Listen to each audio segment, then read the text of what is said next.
2024 లేదా 25లో డిగ్రీ లేదా బీటెక్ చదివారా? సాఫ్ట్‌వేర్ జాబ్ కోసం ఎదురు చూస్తున్నారా? అయితే కోడ్ జ్ఞాన్ 100 డేస్ కోర్సులో చేరండి. జాబ్ సాధించండి. నమస్కారం సార్. నమస్తే అండి. సార్, మనం చూస్తే ఈ మధ్య కాలంలో అంటే కాలేజ్లో టాపర్ అయిన స్టూడెంట్ కూడా టాపర్ కాని స్టూడెంట్ తోటే ఈక్వల్ అయిపోతున్నారు. బికాస్ వాళ్ళకు కూడా ప్లేస్మెంట్ ఆపర్చునిటీ రావట్లేదు. అంటే రీజన్ ఏంటి? ఎక్కడ ల్యాక్ అవుతున్నారు? మేజర్గా ప్రాక్టికల్ స్కిల్స్ లేకపోవటం అండి. ఇండస్ట్రీకి ఏం కావాలి అన్నవి వాళ్ళ దగ్గర ఆ స్కిల్స్ లేకపోవటం. కాలేజ్లో టాపర్ అంటే కాలేజ్లో అంతా థియరీ ఎగ్జామ్స్ ఉంటాయి, మినిమం ప్రాక్టికల్ ల్యాబ్స్ ఉంటాయి అనమాట. సో థియరీ ఎగ్జామ్స్కి సబ్జెక్ట్లో ఆ కాన్సెప్ట్ ఏంటి అన్నది అర్థం చేసుకొని ఆ థియరీ రాస్తే సరిపోతుంది. సో ఆ మార్క్స్తో వాళ్ళు టాపర్. బట్ ఇండస్ట్రీకి వెళ్ళాలి అంటే ప్రాక్టికల్ ఏదైతే నేర్చుకున్నారో థియరీ అదంతా ప్రాక్టికల్గా ఎలా ఇంప్లిమెంట్ చేస్తామన్నది తెలిసి ఉండాలి. అది తెలిస్తే అప్పుడు ఇంటర్వ్యూస్ క్రాక్ చేయగలుగుతారు. ఇప్పుడు ఉన్న టెక్నాలజీ రిలేటెడ్గా వాళ్ళు అచీవ్ చేయగలుగుతారు. బట్ మేజర్ పాయింట్ మీరు చెప్పినట్టు టాపర్స్కి ఎందుకు రావట్లేదు అంటే థియరిటికల్గా స్ట్రాంగ్ ఉంటున్నారు, ప్రాక్టికల్గా ఉండట్లేదు. సో ఇది ఓన్లీ లైక్ నార్మల్ కాలేజెస్ అట్లా కదా, ఐఐటీస్ వాటిల్లో కూడా సేమ్ ఇష్యూ అవుతుంది అనమాట. సో ఆ ప్రాక్టికల్ ఎక్స్పోజర్ ఎవరైతే ఎక్కువ ఉంటుందో వాళ్ళకి ఈజీగా జాబ్ వస్తుంది. ఇప్పుడు అదే కాలేజ్లో టాపర్స్కి రావట్లేదు, కానీ మిగిలిన వాళ్ళకి వస్తుంది కదా. మిగిలిన వాళ్ళకి వస్తుంది అంటే వాళ్ళు ఆల్రెడీ ఏదో ఒకటి సపరేట్గా ఇండివిజువల్గా ఆఫ్టర్ కాలేజ్ టైం నేర్చుకొని ఉంటారు ప్రాక్టికల్గా. సో ఆ నేర్చుకున్న వాటిని ఇంప్లిమెంటేషన్లోకి తీసుకొచ్చినప్పుడు మీకు ఇంటర్వ్యూ రౌండ్స్లో అడిగిన క్వశ్చన్స్ ఈజీగా చెప్పగలుగుతారు. ఓ ట్రస్ట్ బిల్డ్ అవుతుంది దానివల్ల. సో అట్లాంటి పాయింట్స్ లేకపోవటం వల్లే వాళ్ళకి జాబ్స్ రావట్లేదు త్వరగా.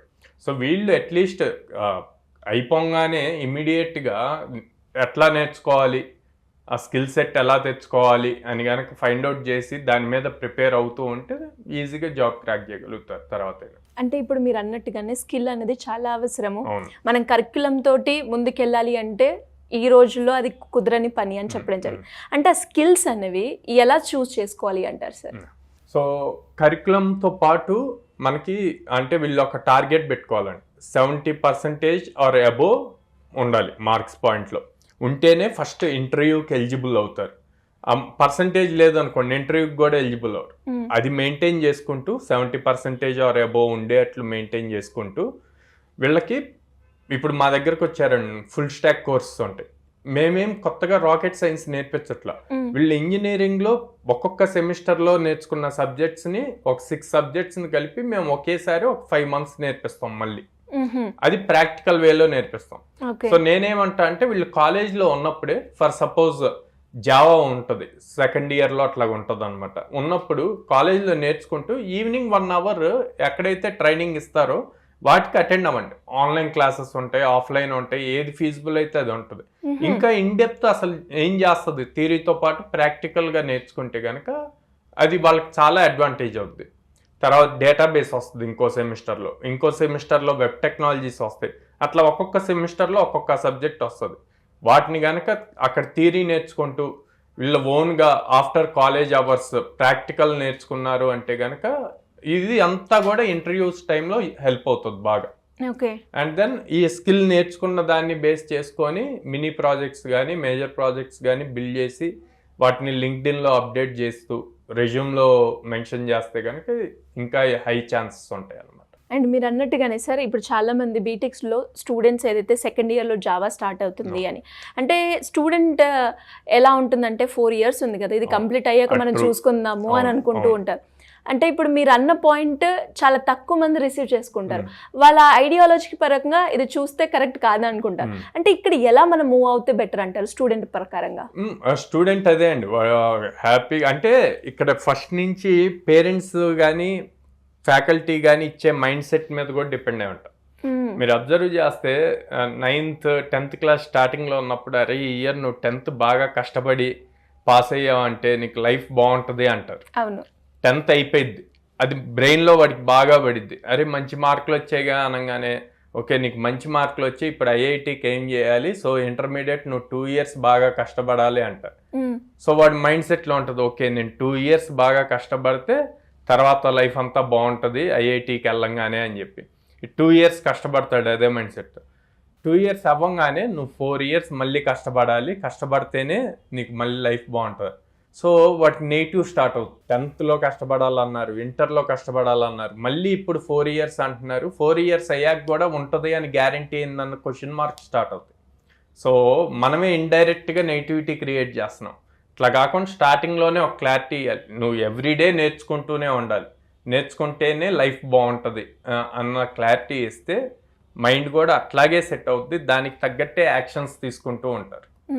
అది చాలా ఇంపార్టెంట్ అండి. మీరు అడిగినట్టు బీటెక్లోకి వచ్చాక జావా కానీ, పైథాన్ కానీ, లేకపోతే డేటా స్ట్రక్చర్స్ కానీ, డేటాబేస్ కానీ ఇట్లాగా మల్టిపుల్ సబ్జెక్ట్స్ వస్తూ ఉన్నప్పుడు ఓకే, ముందు ఎగ్జామ్కి ఏం కావాలి, ఆ ఎగ్జామ్కి కావాల్సినంత నేర్చుకుందాం.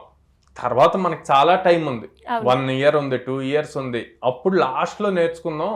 ఇంటర్వ్యూ టైంలో మళ్ళీ కాలేజ్ వాళ్ళు సిఆర్టీ ట్రైనింగ్ ఇస్తారు కదా, ఆ ట్రైనింగ్లో మళ్ళీ నేర్చుకుంటాం కదా అంటారు. సిఆర్టీ ట్రైనింగ్ అప్పుడు మీకు మళ్ళీ రివైజ్ చేస్తారు వాళ్ళు ఏం చెప్పారు అన్నది. కానీ ఇన్ డెప్త్ ప్రాక్టికల్ స్కిల్స్ నేర్చుకోరు కదా.